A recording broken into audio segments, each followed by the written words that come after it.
What happens when you're given two views of an object but the third view is missing? In this video, I'll show you exactly how to draw the side view when you only have the front view and top view. We'll solve it step by step using projection lines, a 45-degree line,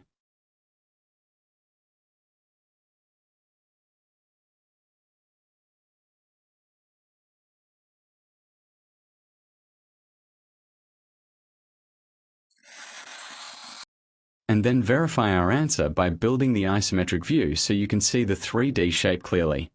Let's get started. We have two views.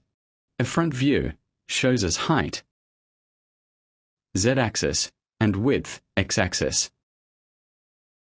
A top view, plan view, shows us width, x-axis, and depth, y-axis.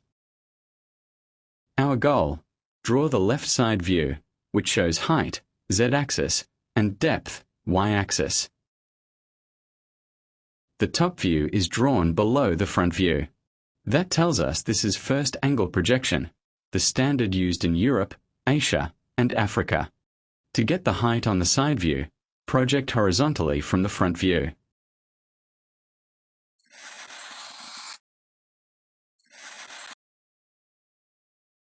As we see, when we project a horizontal line from the front view, we obtain the height of each plane on the left side view.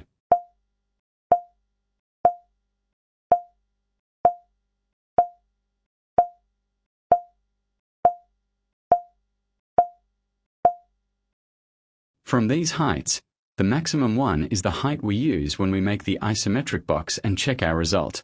So the 60-unit height is the maximum and is used in making the isometric box. To get the depth on the side view, project from the top view using a 45-degree line.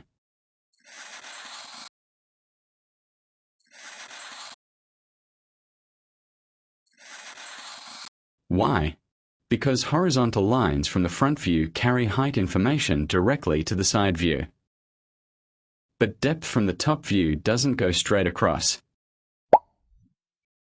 It needs a 45-degree transfer line to redirect it upward. Similarly, as with the front view, the maximum value, which is 60 unit when we project from the top view, is the value used to make the isometric box next.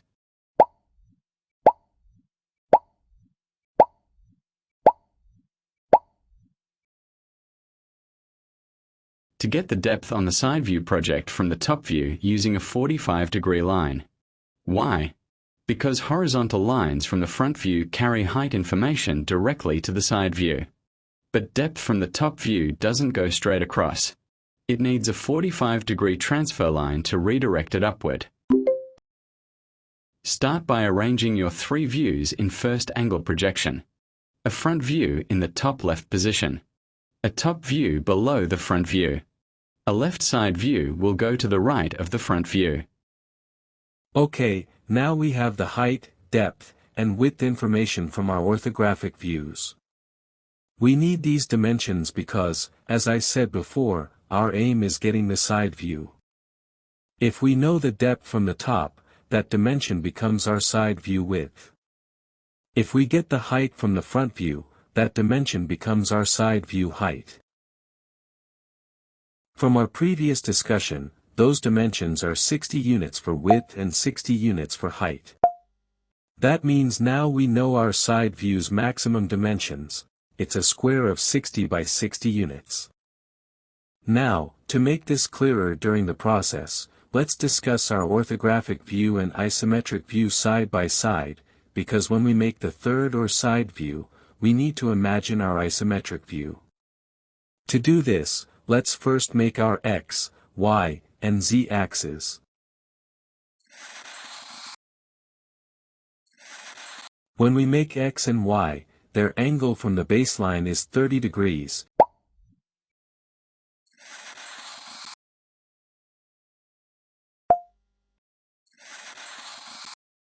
And the z-axis is 90 degrees from the baseline. Our isometric box is made from three planes.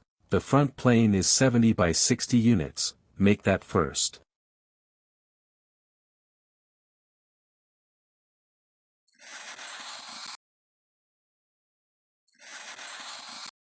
Next, the side view plane, whose dimensions we got as 60 by 60 units.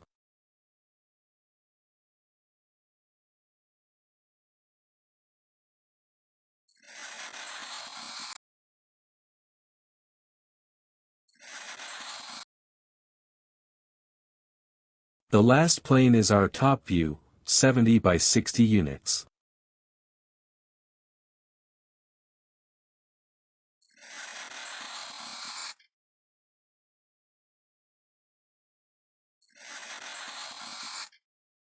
After making our isometric box, let's make the front side feature on the front plane. As we know from this direction, the lines on the Z and X axes are visible.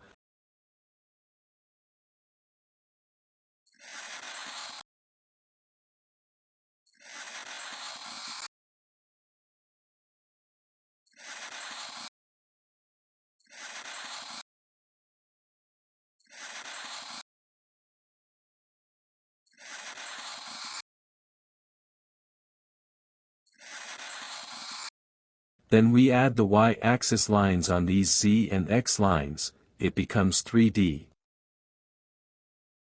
The main point here is the inclined line. When a line is inclined from the same direction, the plane made by using this line is visible from two directions. In our case, it's visible from the side and top views. So extrude from the two ends of this inclined line in the Y-axis direction by 60 units.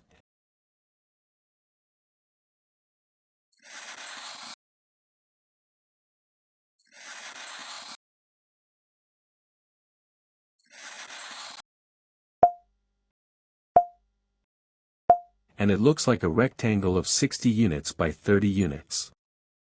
So make this on the left side view.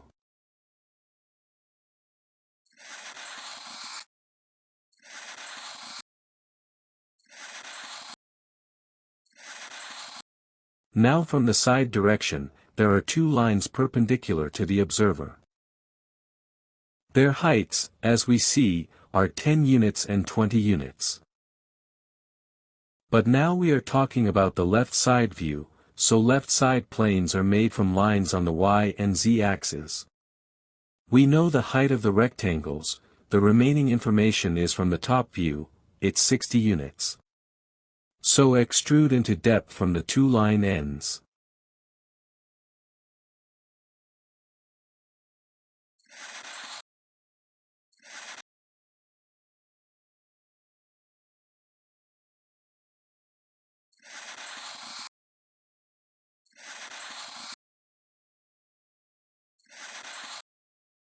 So draw these two rectangles on the left side view because when we observe from the given views, top and front, our generated planes are correct and compatible. Then after drawing the two vertical lines and one inclined line, we complete the side and front view. But the remaining view is the top view. When we look from the top, other than the inclined plane, there are two rectangular planes of 20 units by 60 units. We make these planes on the top because, as we said, the top planes are made from lines on the X and Y axes. As we see, they have 60 units on the Y axis and 20 units on the X axis.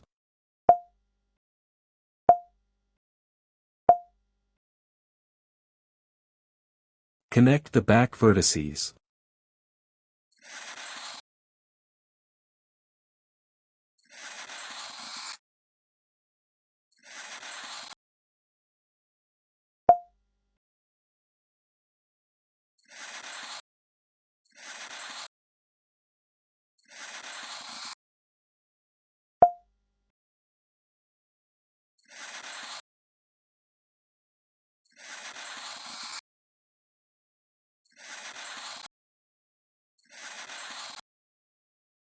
Now look at what happens. The inclined line in the front view becomes an inclined plane in 3D. The 10-unit vertical line projects to a rectangular face. The 20-unit vertical line projects to another rectangular face. Now look at the left side of your isometric drawing.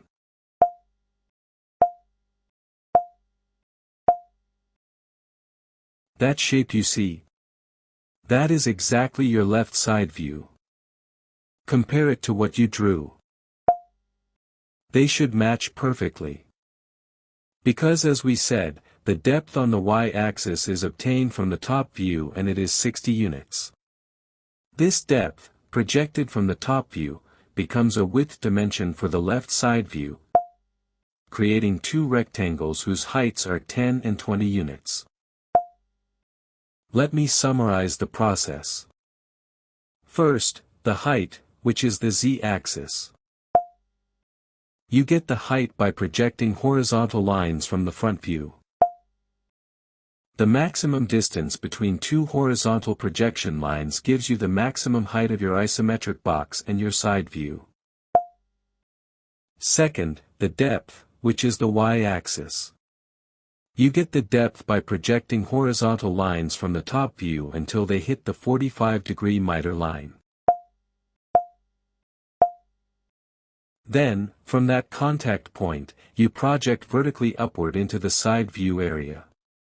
This transfers the depth information. Third, the width, which is the x-axis.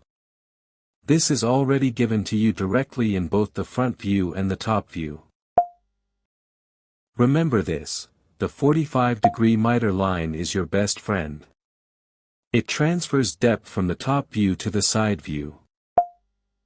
Without it, you cannot complete the missing view.